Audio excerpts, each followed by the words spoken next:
My father. And my brother did that. The waitress whispered the Mafia boss did the unthinkable.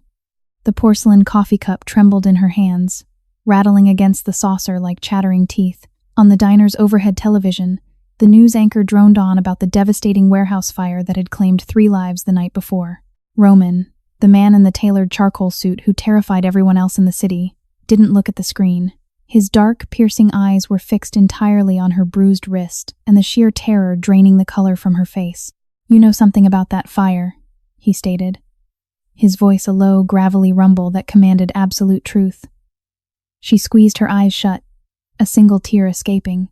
"My father and my brother did that," the waitress whispered. The Midnight Bell Diner was a purgatory of neon and grease, a place where the city's nocturnal ghosts came to seek refuge from the relentless, driving rain. Serenity stood behind the Formica counter, her posture stiff, her eyes burning with the unique exhaustion that only comes from a double shift. The air inside smelled of burnt filter, coffee, industrial bleach, and the damp wool of the few patrons scattered in the booths. Above her, the fluorescent lights hummed a low, erratic tune, flickering occasionally to cast long, unsettling shadows across the black and white checkered floor. It was 2 a.m. The city was asleep, but the underworld was wide awake, and its current reigning monarch had just walked through the front door. Roman did not enter a room. He commanded it to accommodate him. The small brass bell above the glass door didn't just jingle. It seemed to scream a warning. He wore a charcoal gray suit that absorbed the dim light, tailored with such precision it looked like armor. His overcoat was dark and heavy, speckled with raindrops that gleamed like tiny diamonds under the neon glow. Behind him stood 2 men, silent and monolithic, their eyes scanning the diner with predatory efficiency. But Roman was the focal point. He moved with a quiet, lethal grace, selecting a booth in the far corner, his back to the wall, his gaze sweeping the room before settling on the solitary waitress standing frozen behind the counter. Serenity's heart hammered a frantic rhythm against her ribs. Everyone in the city knew who Roman was. He was the whisper in the dark, the invisible hand that guided the city's shadow economy. Politicians feared him, the police accommodated him, and now he was sitting in her section. She wiped her trembling hands on her faded pink apron, her breath hitching in her throat. She forced herself to walk over, her orthotic shoes squeaking softly against the linoleum. She carried a steaming pot of coffee, her knuckles white around the handle. She didn't dare make eye contact as she approached, keeping her gaze fixed on the edge of the table. "Coffee, sir?" she asked, her voice betraying a slight tremor that she despised. She hated how weak she sounded, how easily the fear seeped through her carefully constructed porcelain mask. She spent her entire life trying to be invisible, trying to blend into the background so the monsters in her life wouldn't notice her. Roman didn't speak immediately. He looked at her, his eyes the color of forged steel. They were ancient eyes, holding a terrifying depth of experience and a complete lack of mercy. "Black," he finally said. His voice was quiet, a rich baritone that vibrated in the tight air of the diner. It was a voice used to giving orders that were obeyed without question. Serenity poured the coffee, her hand shaking so badly that a drop spilled onto the pristine white saucer. I'm so sorry," she stammered, frantically grabbing a napkin to wipe it away. As she reached forward, the sleeve of her uniform rode up, exposing the dark, mottled purple bruise wrapping around her fragile wrist like a gruesome bracelet. It was shaped perfectly like a handprint. Roman's eyes snapped to the injury. The atmosphere at the table plummeted by 10 degrees. He didn't say a word, but the silence was suddenly deafening. Serenity quickly yanked her sleeve down, her face flushing with heat and shame. She turned to flee, to hide behind the safety of the kitchen doors, when the television mounted above the pie display crackled with a breaking news bulletin. The local anchor's voice cut through the diner's quiet hum. "We have tragic updates regarding the catastrophic blaze at the Miller Street textile warehouse last night. Fire investigators have officially ruled the incident as arson. 3 individuals, including the night watchman and 2 homeless men seeking shelter, were trapped inside and perished. Authorities are offering a reward for any information." The screen flashed images of the inferno towering flames chewing through brick and steel, billows of thick black smoke choking the night sky, and the charred, skeletal remains of the building the following morning. Serenity stopped dead in her tracks. The coffee pot in her hand felt like it weighed 1,000 pounds. The air in her lungs turned to ash. She remembered the smell of gasoline on her brother's jacket when he stumbled in at 3 in the morning. She remembered her father counting a thick stack of bills at the kitchen table, his eyes gleaming with a sick, triumphant light. She remembered the whispered arguments, the laughter that sounded like breaking glass. The television showed the faces of the victims, ordinary people, collateral damage in her family's endless pursuit of petty power and dirty money. A sharp, breathless sob escaped her lips before she could stop it. The coffee pot slipped from her grasp, shattering on the linoleum floor with a violent crash. Brown liquid splashed everywhere, soaking her shoes, but she didn't feel it. She was staring at the television, her eyes wide with a horrific realization, her body locked in a paralyzing state of shock. Roman watched her. He had seen fear before. He had seen guilt. But this was different. This was a profound, soul-crushing horror. He stood up slowly, moving around the table until he was standing just inches from her. His proximity was overwhelming, yet she couldn't bring herself to step away. He looked down at her, his gaze stripping away the last remnants of her defenses. "You know something about that fire," he stated. Not a question, but a profound declaration of fact. She was trapped between the monster on the screen and the monster standing before her. But the weight of the secret, the blood of those 3 innocent people, was too much to carry anymore. She squeezed her eyes shut, a single tear escaping, cutting a warm path down her pale cheek. "My father and my brother did that," the waitress whispered. The words hung in the air, heavy and jagged, like suspended shards of glass. Serenity instantly regretted them. The realization of what she had just done slammed into her with the force of a freight train. She had just confessed a triple homicide to the most dangerous man in the city. Her breath came in shallow, panicked gasps. She squeezed her eyes shut tighter, bracing for the inevitable violence, expecting Roman's men to drag her out into the alley, expecting to be silenced forever to protect the delicate ecosystem of the city's criminal underworld. But the violence never came. Instead, the diner remained eerily still. The only sound was the drip of spilled coffee off the counter and the low, droning voice of the news anchor continuing the grim report. Roman stood motionless, his expression unreadable. For a man who dealt in secrets and leverage, this was an unprecedented moment. People did not confess to him out of guilt. They confessed under duress, under threat of pain. Yet this fragile woman, trembling violently in a stained pink apron, had just handed him a weapon of mass destruction, completely unprompted. He looked at the tears streaming down her face, at the way she wrapped her arms around herself as if trying to hold her shattering world together. He looked again at the bruise on her wrist, and the pieces of the puzzle began to violently snap into place. "Look at me," Roman commanded. The tone was not aggressive, but it offered absolutely no room for refusal. Serenity forced her eyes open. Her vision was blurred with tears, but she met his steely gaze. She expected to see predatory triumph, the look her father gave when he found a new victim. Instead, she saw a chilling, absolute stillness. It was the look of a man calculating the exact weight of the world he was about to alter. "What is your name?" he asked, his voice dropping to a murmur that only she could hear over the hum of the diner. "Serenity," she breathed, the word trembling on her lips.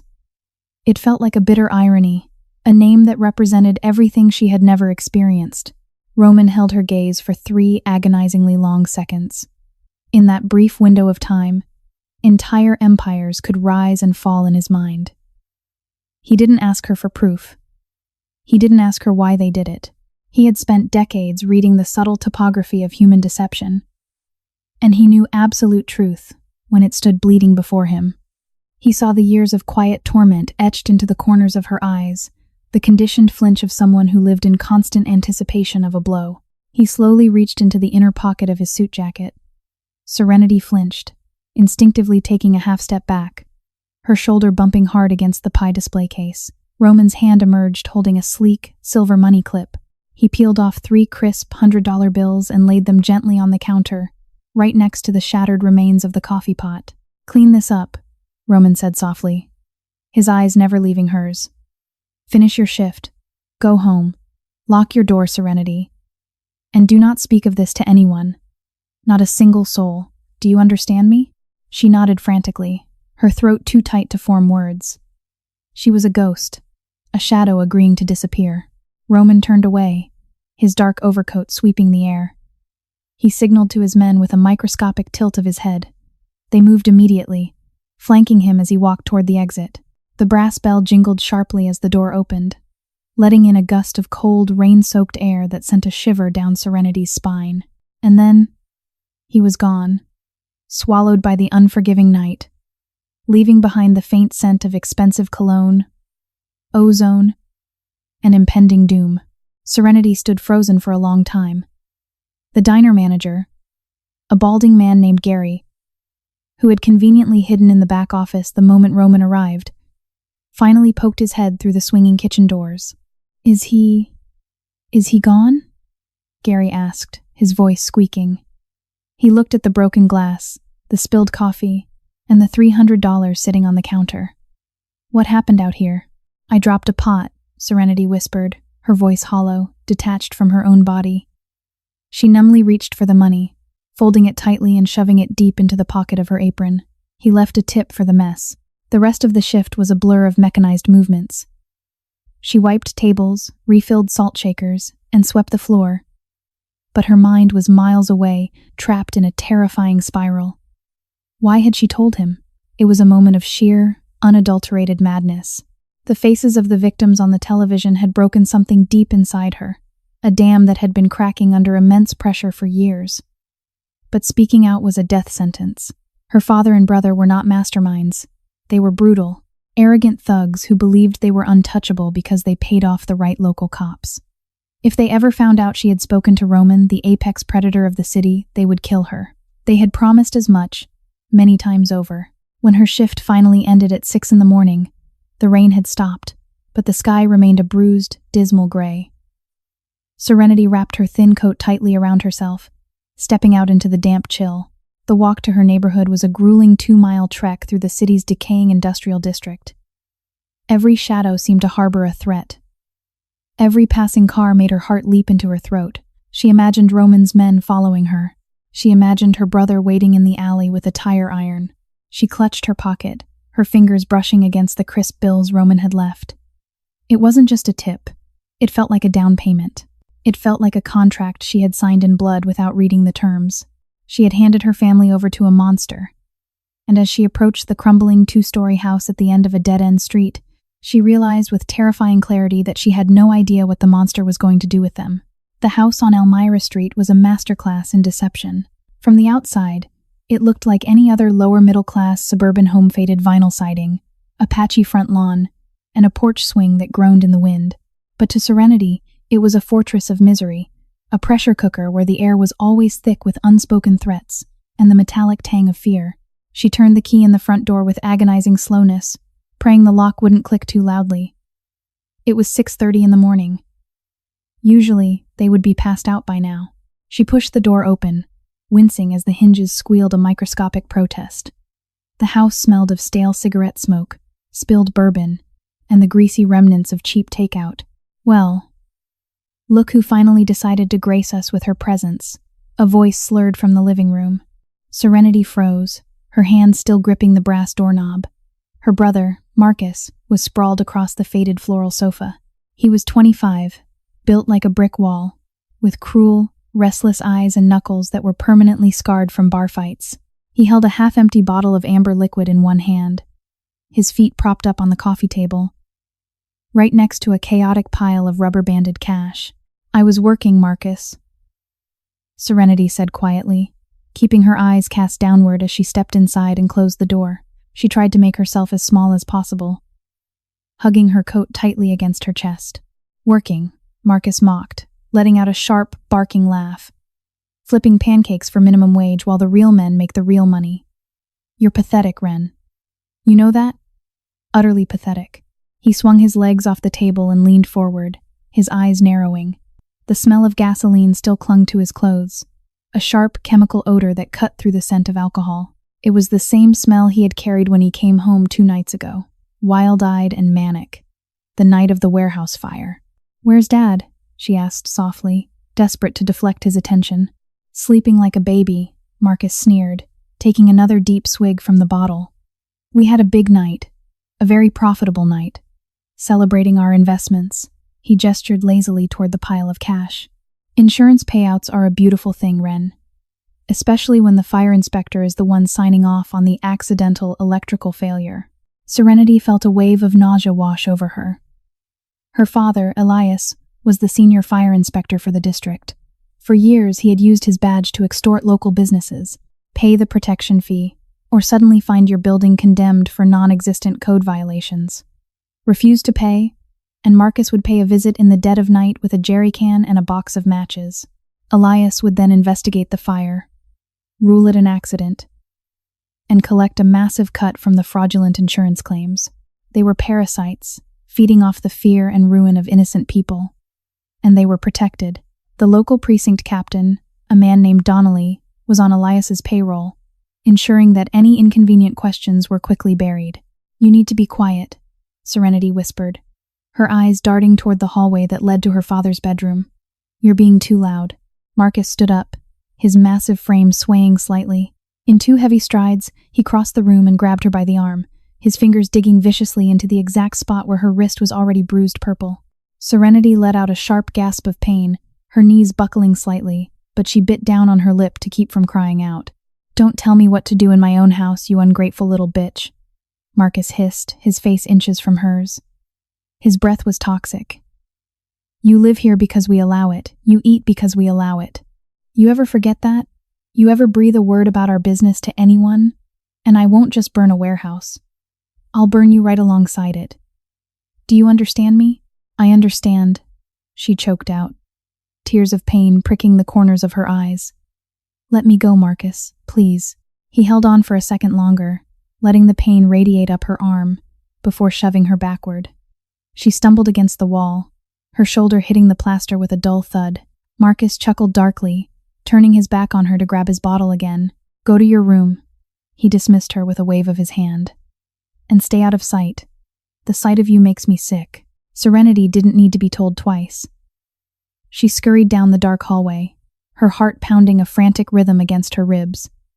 She slipped into her small, windowless bedroom and quietly locked the door. It was a pathetic defense. Marcus had kicked the door off its hinges twice before, but the click of the lock provided a microscopic illusion of safety. She collapsed onto her narrow bed, her body trembling uncontrollably. She pulled the $300 bills from her apron pocket, staring at the crisp portraits of Benjamin Franklin. They felt heavy in her hands, radiating an invisible heat. What had she done? The words she had spoken to Roman echoed in the silence of her room. "My father and my brother did that." She had invited the devil into her home to deal with the demons she already lived with. She curled into a tight ball on the mattress, pulling the thin quilt over her head. She was trapped in a nightmare, suffocating under the weight of her family's sins.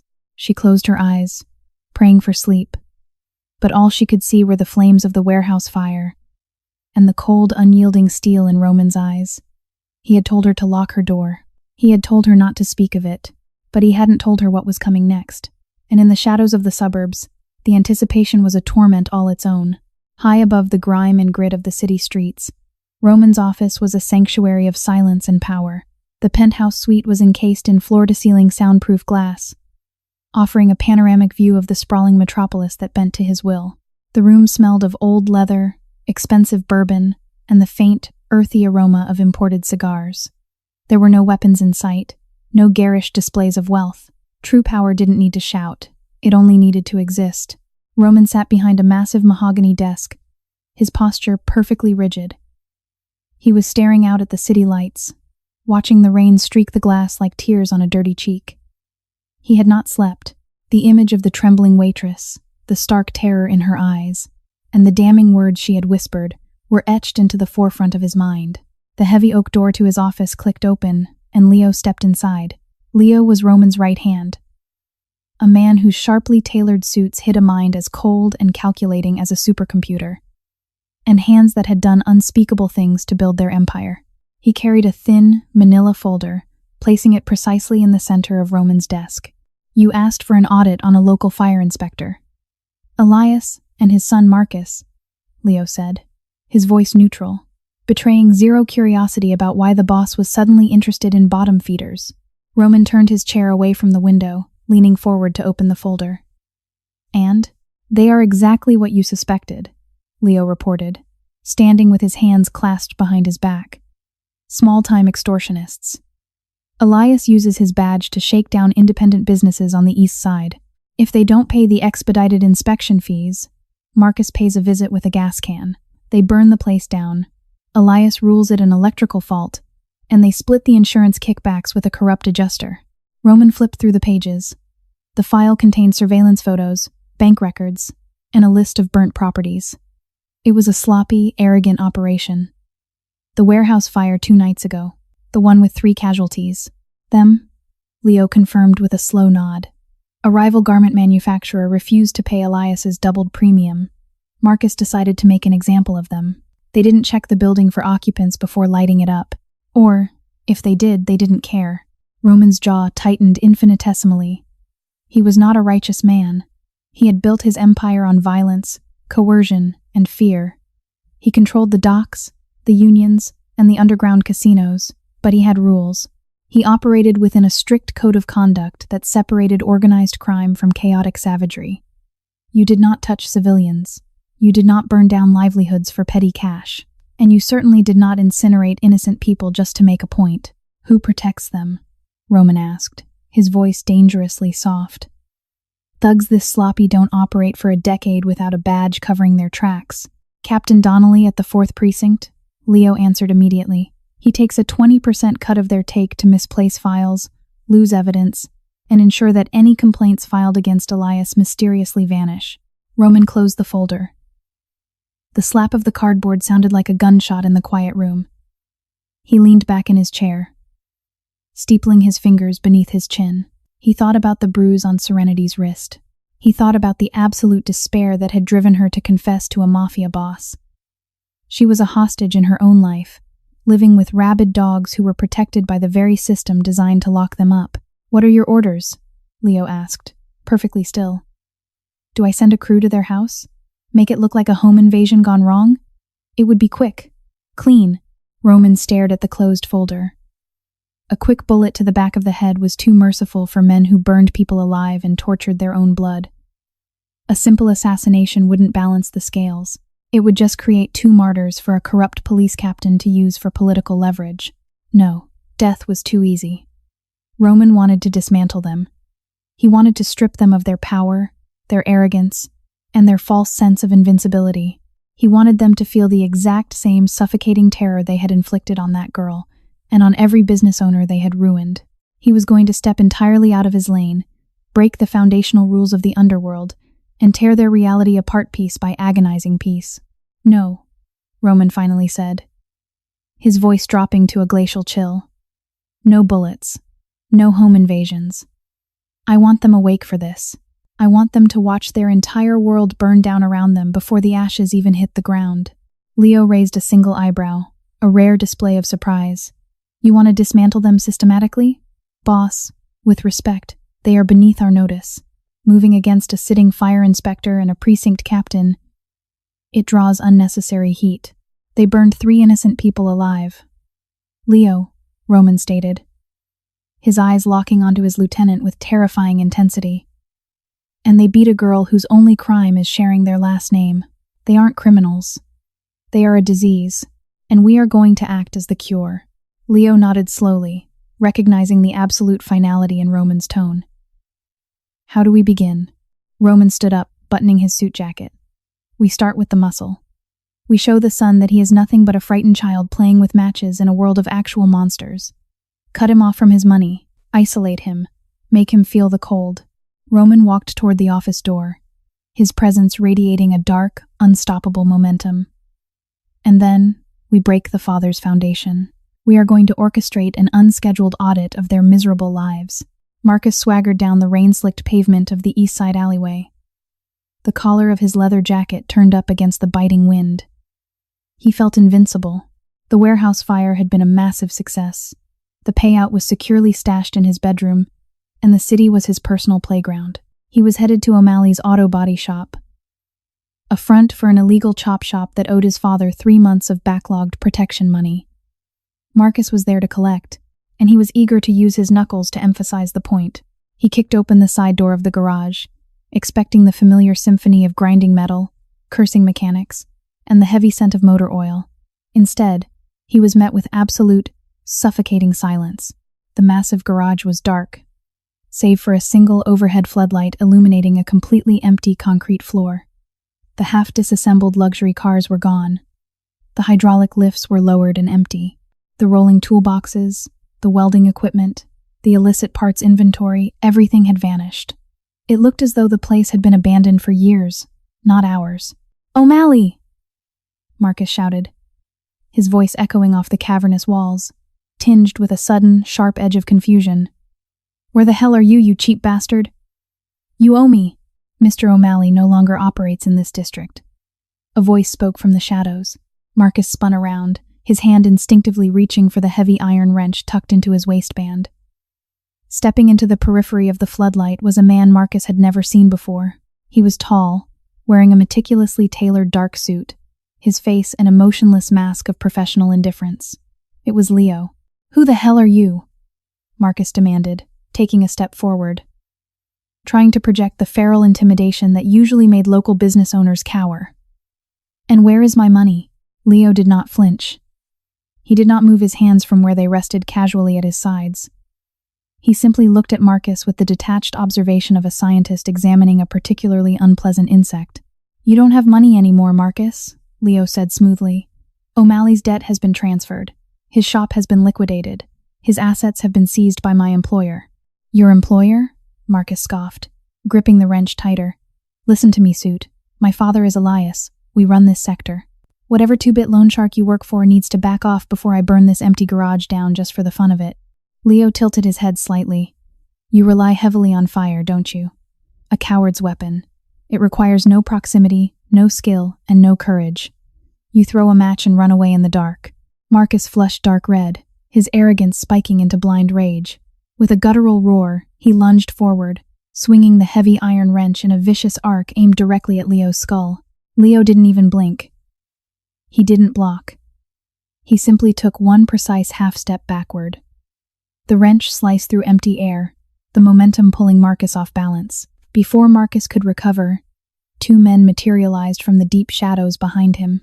They moved with terrifying, synchronized speed. One grabbed Marcus's wrist, applying a sharp, agonizing pressure that forced his fingers to open. Dropping the wrench with a loud clang, the other man kicked the back of Marcus's knees, sending him crashing hard onto the cold concrete floor. Marcus gasped for air, panic finally piercing his arrogant veneer. He tried to scramble up, but a heavy, polished Oxford shoe planted itself firmly on his chest, pinning him to the ground. Leo stepped forward, looking down at the struggling, pathetic man. "My employer does not negotiate with arsonists, Marcus. He does not tolerate men who beat their sisters to feel powerful. He does not share his city with rabid animals. My father." Marcus wheezed, his eyes wide with genuine terror. "Donnelly will, the police. Captain Donnelly has been informed that his services are no longer required by your family," Leo interrupted, his voice devoid of any emotion.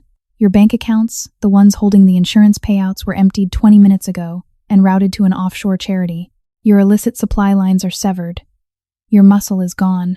Leo crouched down, bringing his face inches from Marcus's. For the first time, Marcus saw the terrifying abyss in the man's eyes. "You are going to stand up," Leo instructed softly. "You are going to walk home in the rain. You are not going to run. You are not going to call for help. You are going to go back to that house, and you are going to tell your father that the shadows in this city have teeth, and they are finally biting back." Leo stood up and nodded to the men. The heavy foot was removed from Marcus's chest. The three men turned and walked out the open bay doors, disappearing into the night as silently as they had arrived. Marcus lay on the concrete floor for a long time, trembling uncontrollably. His chest heaved, his knuckles scraped and bleeding. The illusion of his invincibility had been shattered in less than 3 minutes. He wasn't a gangster. He wasn't powerful. He was prey. An hour later, Serenity sat at the kitchen table, nursing a cup of tea. She heard the front door open, followed by the heavy, dragging footsteps of her brother. She tensed, expecting the usual loud curses and demands for food. Instead, Marcus walked into the kitchen looking like a ghost. He was soaked to the bone, his leather jacket ruined, his face pale and slack. He didn't look at her. He didn't throw a bottle or hurl an insult. He simply stared blankly at the wall, shivering violently, his eyes wide with an unspoken horror. The predator had returned home broken. The first domino had fallen.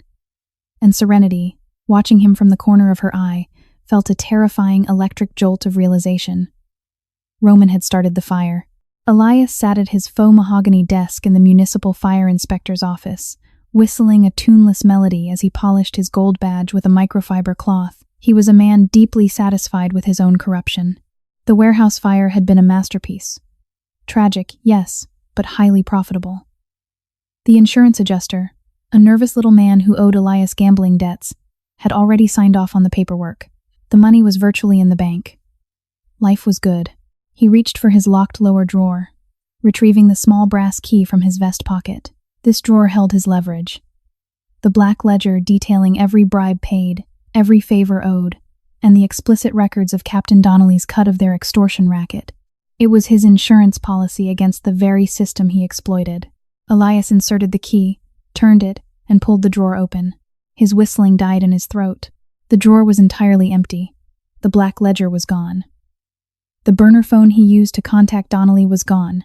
The stacks of emergency cash, thousands of dollars in banded hundreds, were gone. Elias stared at the empty space, his mind refusing to process the image. He blinked rapidly, rubbing his eyes, expecting the items to magically reappear. A cold sweat broke out across his forehead. He frantically tore open the other drawers, hurling files and pens across the office. Nothing. Someone had been in his office. Someone had bypassed the municipal security, picked a high-end Medico lock without leaving a scratch, and stolen his entire life's safety net. Before panic could fully set in, his desk phone shrilled loudly. Elias jumped, slamming his hand down on the receiver before yanking it to his ear. "Donnelly, is that you?" he hissed, his voice trembling. "Someone broke into my—" "Shut your mouth, Elias." Captain Donnelly's voice spat through the phone, sounding frantic and dangerously unhinged. "You need to listen to me, and you need to listen fast." "What's wrong?" Elias demanded, the ice in his veins freezing solid. "My ledger is missing. Someone tossed my office." "Your ledger is sitting on my desk right now, Elias," Donnelly growled, panic making his voice crack. "It was delivered by a courier 10 minutes ago, along with a very clear, very detailed photograph of me taking a manila envelope from you in the precinct parking garage." "Who?" Elias gasped, collapsing back into his leather chair. "Who did it?" "Roman," Donnelly whispered, the name carrying the weight of a death sentence. "Roman's people did it. I don't know what stupid, arrogant thing you or your psycho son did to draw his attention, Elias, but you brought the devil to my doorstep." The message was clear. "I am completely severing ties with you. I don't know you. I have never worked with you. Your protection is gone. Your immunity is revoked." "You can't do that," Elias yelled, desperate rage clawing at his throat. "We have an arrangement. If I go down, I'm dragging you with me. You think I won't talk?" "Talk to who?" Donnelly laughed, a harsh, hysterical sound. "The ledger came with instructions. If I ever take your calls again, or if I lift a finger to help you, that photograph goes to Internal Affairs and the FBI. You're radioactive, Elias. Your son went to collect from O'Malley this morning. O'Malley's gone. His accounts are frozen. Your bank accounts were zeroed out at dawn. You have nothing. You are nothing. Roman is dismantling you, and I am not getting caught in the crossfire. Do not ever call this number again." The line went dead with a sharp click. Elias sat in the suffocating silence of his office, the dial tone screaming in his ear. The walls felt like they were closing in. In the span of an hour, his empire of dirt had been obliterated. His money, his protection, his leverage, all of it vanished like smoke.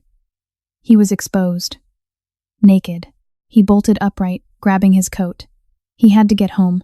He had to grab whatever cash Marcus had brought back from the O'Malley run, pack their bags, and flee the city before Roman decided to finish the job with bullets. Elias drove like a madman, blowing through red lights and swerving through traffic, his mind a whirlwind of paranoia. Every dark sedan in his rearview mirror looked like a hit squad. Every shadow looked like an assassin. He slammed his car into the driveway of the Elmira Street house and sprinted to the front door, kicking it open. "Marcus!" he roared, his voice echoing in the stale air. "Marcus, get out here right now!" Marcus emerged from the living room, looking like a whipped dog. He was still wearing his damp clothes, his face ashen, his hands shaking violently. "Get the money," Elias ordered, his eyes wild, spit flying from his lips. "Get the money from the O'Malley collection and pack a bag. We have to leave. Now." Marcus swallowed hard, looking at the floor. There is no money, Dad. O'Malley is gone. The shop is empty. A guy in a suit. He said our accounts are empty. He said we belong to his employer now." Elias stared at his son, the horrifying reality finally setting in. They were trapped. "Why?" Elias whispered, pacing the room like a caged animal. "Why is Roman doing this? We don't operate in his territory. We're too small. We don't matter to him. Why is he burning us down?" Suddenly, Elias stopped pacing. He slowly turned his head, his bloodshot eyes locking onto the hallway. Serenity was standing there, clutching a laundry basket to her chest, her face pale, watching them with wide, terrified eyes. Elias remembered the previous night. He remembered Serenity coming home from the diner, looking spooked, hiding in her room. He remembered the rumors of Roman frequenting the Midnight Bell. A dark, venomous realization twisted Elias's features.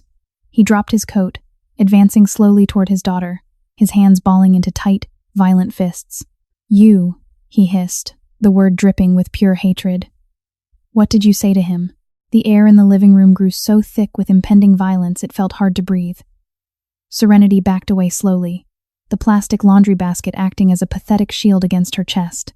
Her father's face was a mask of feral desperation, his eyes completely devoid of the calculated control he usually maintained.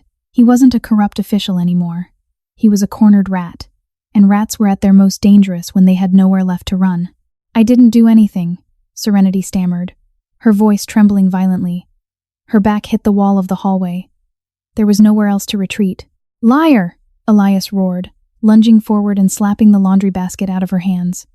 It crashed to the floor, scattering clothes everywhere. He grabbed her by the shoulders, his heavy fingers digging painfully into her collarbones, slamming her hard against the drywall. The impact knocked the wind out of her in a sharp gasp. "Roman doesn't just wake up and decide to wipe out a municipal fire inspector." Elias screamed, his face inches from hers, spitting as he spoke. "He had inside information. He knew about the ledger. He knew about the accounts. You serve him coffee at that pathetic diner. What did you tell him, you ungrateful little whore? What did you sell us out for?" Marcus, jolted out of his catatonic shock by his father's rage, stepped forward, his fists clenched. "She talked to him? She told the Mafia about the fire?" Marcus's voice pitched upward in hysterical anger. "I'm going to kill you, Ren. I swear to God, I'm going to snap your neck." "No, wait," Serenity cried out, tears streaming down her face, her hands frantically trying to push her father's massive chest away. "I didn't mean to. It was on the news. He saw my wrist, he saw me crying, and he just knew." He just knew. Elias's grip tightened until Serenity felt she might pass out from the pain. "You stupid, weak, pathetic girl," he hissed, pulling his fist back to strike her. "You ruined us. You signed our death warrants. But you aren't walking away from this. If we burn, you burn with us." Serenity squeezed her eyes shut, bracing for the bone-shattering impact of her father's fist. But the blow never fell. Instead, a sound cut through the screaming tension of the house. It wasn't a loud crash or a violent explosion. It was the distinct, metallic snick of the front door's deadbolt unlocking. Elias froze, his fist still raised in the air. Marcus spun around, his eyes wide with renewed terror. No one had the key to that door, except the three of them. The doorknob turned slowly. The hinges, which usually squealed in protest, seemed to remain utterly silent out of pure fear.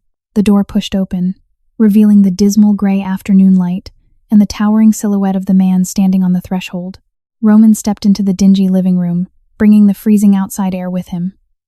He was dressed in a pristine navy suit, a dark overcoat draped impeccably over his shoulders. He didn't look like a thug. He looked like an executioner attending a formal event.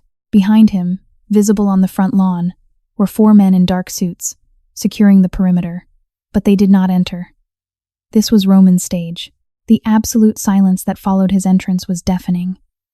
Elias slowly lowered his fist, releasing Serenity, who slumped against the wall, gasping for air and sliding down to the floor. Roman's cold, steel gaze swept the room.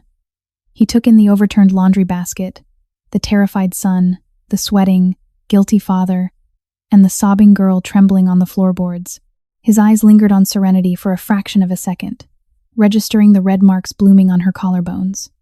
When his gaze shifted back to Elias, the temperature in the room plummeted to absolute zero. "Elias," Roman said, his voice a low, terrifying rumble that vibrated in the floorboards. "I find that men who strike women usually do so because they are profoundly aware of their own weakness. You are confirming my hypothesis." Elias swallowed hard, his throat clicking audibly in the silence. All his bravado, all his corrupt authority, evaporated instantly in the presence of an apex predator. "Mr. Roman," Elias choked out, trying to force a smile that looked more like a grimace of pain. "There's been a misunderstanding. Whatever you want, whatever percentage you need, we can work it out. I have connections. I can be useful to you." Roman took 3 slow, measured steps into the room, stopping directly in front of the coffee table. He didn't look angry. He looked profoundly disappointed, which was infinitely more terrifying. "You have no connections, Elias," Roman stated plainly. "Captain Donnelly has abandoned you. Your ledger is currently burning in a steel drum at the docks. Your offshore accounts have been redistributed to the families of the 3 men your son incinerated 2 nights ago. You have nothing to offer me. You are bankrupt in every sense of the word." Marcus let out a pathetic whimpering sound, backing away until his knees hit the sofa. He collapsed onto it, burying his face in his hands. "Please," Elias begged, dropping to his knees, his hands clasped together. The senior fire inspector, the terror of the East Side, was weeping openly on his own cheap carpet. "Please, don't kill us. I'll leave the city. We'll disappear. You'll never see us again. Just don't kill us." Roman looked down at the pathetic, groveling man. He despised weakness, but he despised cowardly cruelty even more. "I am not going to kill you, Elias," Roman said softly, his voice devoid of any warmth. "Death is a release. It is a finite punishment. I have designed something much more enduring for you and your son." Roman reached into the inner pocket of his coat. Elias flinched, expecting a suppressed pistol to emerge. Instead, Roman pulled out a thick, sealed manila envelope. He tossed it onto the coffee table. It landed with a heavy, definitive thud. What is that?" Elias whispered, staring at the envelope as if it were a venomous snake. "That," Roman said, "is your complete undoing." Roman then turned his head slightly toward the open front door. "You can come in now," he called out. From the porch, a new figure stepped into the house. It wasn't one of Roman's enforcers. It was a man wearing a cheap gray suit, carrying a battered leather briefcase. He had tired eyes, a receding hairline, and an air of absolute, unshakable authority. A silver badge hung from a lanyard around his neck. Elias stared at the badge, the blood draining completely from his face. It was the crest of the Federal Bureau of Investigation. And suddenly, Elias understood what Roman meant by a punishment worse than death. The Mafia boss had done the one thing no one in the underworld ever did. He had brought the feds. The presence of the federal agent in the room was a seismic shockwave that defied all logic of the criminal ecosystem. The Mafia did not cooperate with law enforcement. They did not hand over files. They handled their problems internally, in dark alleys and concrete foundations. For Roman, the undisputed boss of the city's syndicates, to personally escort a federal prosecutor into a home to facilitate an arrest was an act so unthinkable it shattered every rule of omerta. Yet, Roman stood there, perfectly calm, hands resting in his coat pockets, watching the devastation unfold. The federal agent, a man known for being notoriously incorruptible and a massive thorn in the side of the local corrupt precincts, stepped over the threshold. He didn't look at Roman. There was a silent, tense truce between them. A temporary alignment of completely opposing forces for a singular purpose. The agent focused entirely on the two trembling men in the room. Elias and Marcus Vance, the agent said, his voice clipped and professional. He gestured to the manila envelope on the coffee table. In that envelope is irrefutable, time-stamped video evidence of Marcus igniting the Miller Street warehouse. There are sworn affidavits from your former insurance adjuster, complete wiretap transcripts of your extortion phone calls, and the financial routing numbers proving your embezzlement of municipal funds. It was anonymously delivered to my desk an hour ago. Elias couldn't breathe. The walls were spinning. He looked at Roman, his eyes wide with a frantic, begging desperation. You're a rat, Elias hissed, his voice cracking. You broke the code. You're giving us to the feds? Roman's expression remained utterly impassive. I have no code that applies to men who burn innocent people alive for insurance money, he replied coldly. You are not part of my world, Elias. You are parasite. And parasites are exterminated by whatever means are most efficient.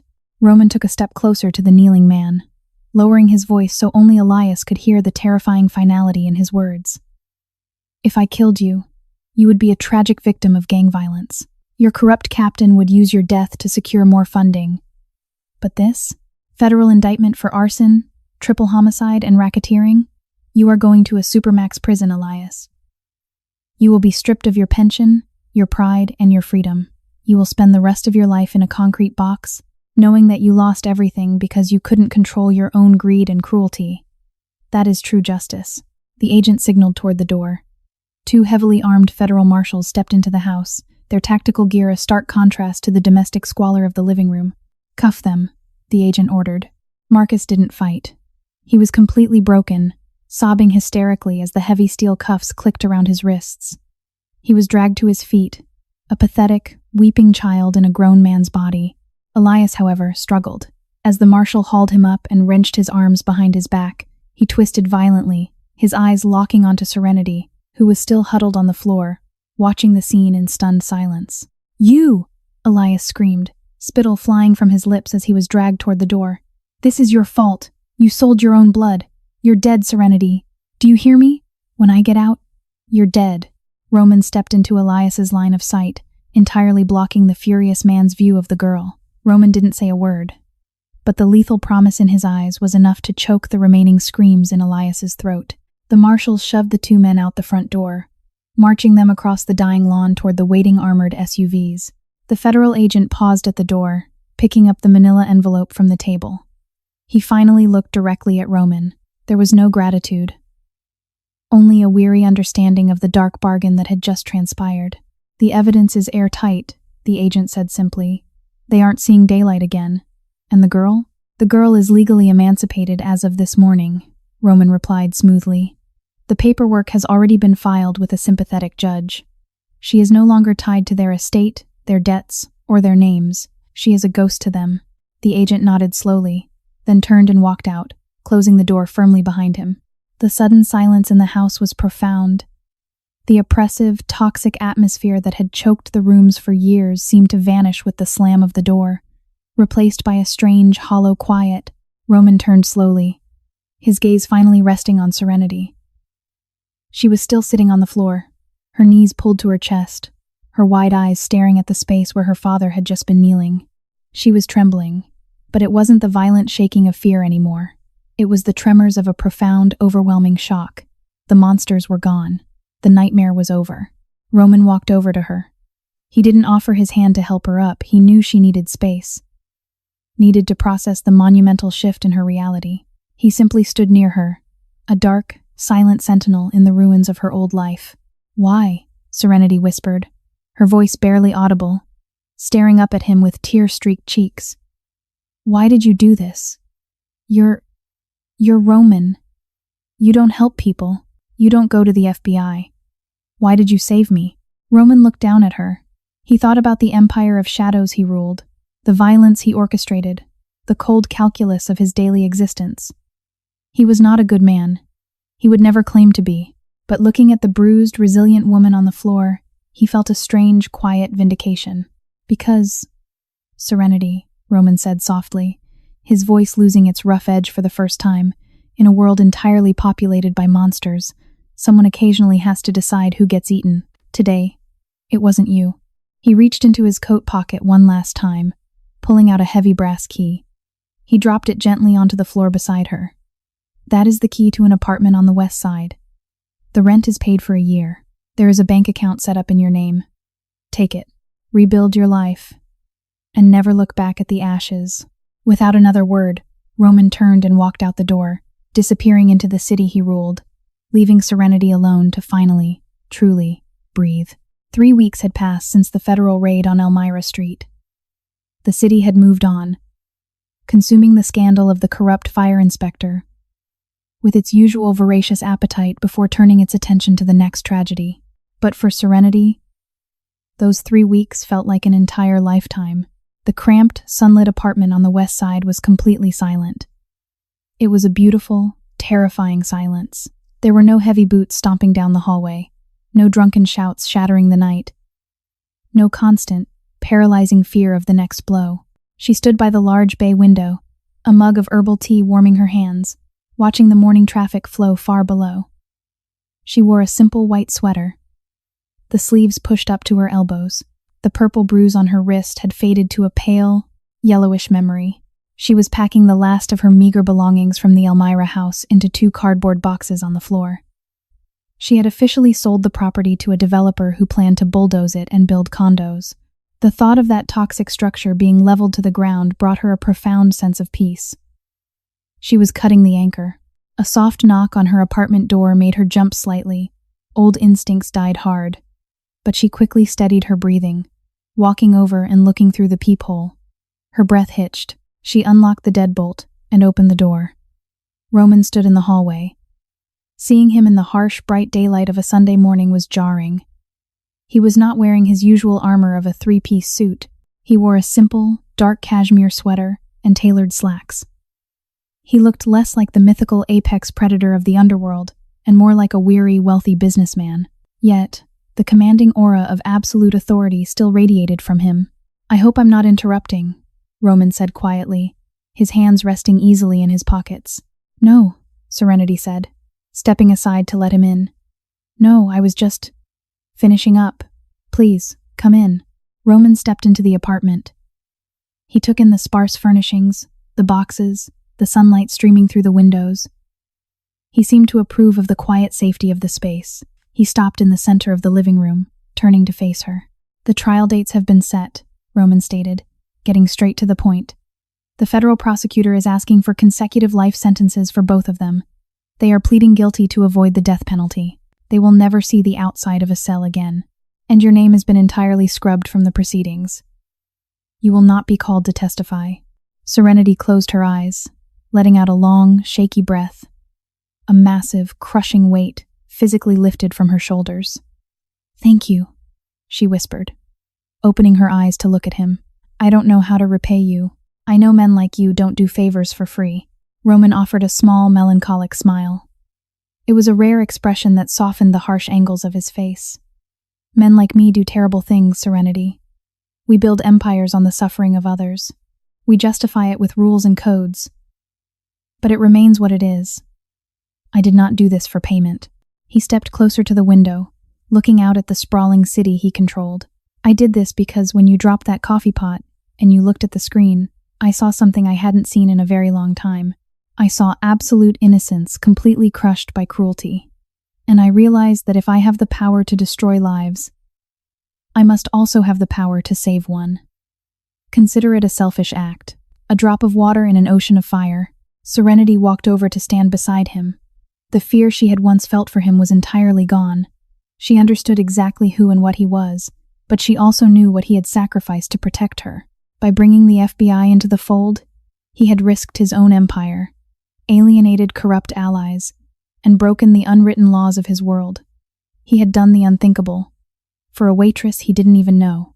"It wasn't selfish," Serenity said softly, looking up at him. "You gave me my life back. You let me wake up." Roman looked down at her, his dark eyes studying her face. The terror was gone, replaced by a quiet, fierce resilience. She was no longer a porcelain mask ready to shatter. "Keep the door locked, Serenity," Roman murmured, a gentle echo of his very first command to her. But this time, it wasn't a warning about her family. It was a blessing for her future. And build a good life. Don't let their darkness dictate your light. He turned and walked toward the door. He didn't say goodbye. He simply opened it and stepped out into the hallway, the heavy wood clicking softly shut behind him. Serenity stood alone in her sunlit apartment. She walked back to the window, taking a sip of her warm tea. Below her, the city buzzed with endless possibilities. She was no longer a victim. She was a survivor, saved by the most unlikely of angels. She looked down at her healed wrist, took a deep breath of the clean, quiet air, and finally, for the first time in her life, she felt entirely free. Sometimes, salvation arrives wrapped in the darkest of shadows. Serenity's journey reminds us that monsters are not always the ones the world warns us about often. They hide in our own homes, disguised as family. And conversely, true protectors can emerge from the places we least expect. Roman, a man built by violence, chose to shatter the unbreakable rules of his underworld to save a single, fragile life, proving that even in the deepest darkness, a choice for humanity can be made. Thank you so much for reading this incredible story of resilience and unexpected redemption. If this powerful tale moved you, please hit that like button, share it with your friends, and subscribe to the channel for more deeply emotional cinematic stories.